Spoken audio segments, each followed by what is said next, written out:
28-fevral 2026-yil 1-smena 4-savol. To'g'ri burchakli uchburchakning gipotenuzasi 3 ga teng. Agar uning bir kateti 133.1% ga, ikkinchi kateti esa 16.2% ga oshirilsa, hosil bo'lgan katetlar yig'indisi 14 ga teng bo'ladi. Uchburchakning yuzini toping debdi. Demak, katetimizni oldin biz o'zini 100% deydigan bo'lsak, endi u 133.3 ga oshadigan bo'lsa, 233.3 ga teng bo'ldi.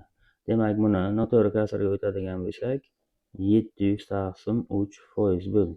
Demak, buni 100 ga bo'laversak, katetimiz 7 taqsim 3 marta kattalashgan. Ikkinchi katetimizni 100% desak, 16.3% ga oshgan bo'lsa, 116.3% bo'ldi. Demak, buni ham noto'g'ri kasrga o'tadigan bo'lsak, 350 taqsim 3% ga teng bo'ldi.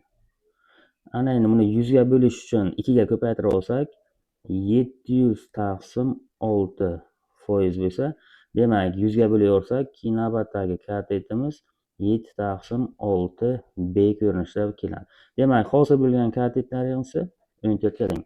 Uy mahraj beradigan bo'lsak, demak, bunga 2 tadan, bunga 6 tadan 14a qo'shilgan 7b barobar 6 ko'paytirilgan 14 ga. 7 ga bo'lib yuborsak, 2a qo'shilgan b teng 12 ga bo'ldi. Pifagor teoremasidan oldingi katetimiz a kvadrat qo'shilgan b kvadrat 3/5, ya'ni 45 ga teng. Ana bu ikkita tenglamadan ko'rinib turibdiki, a'imiz 3 ga teng, b esa 6 ga teng. Buni o'rniga qo'yish usulidan b ni topib keltirib qo'ysam bo'ladi.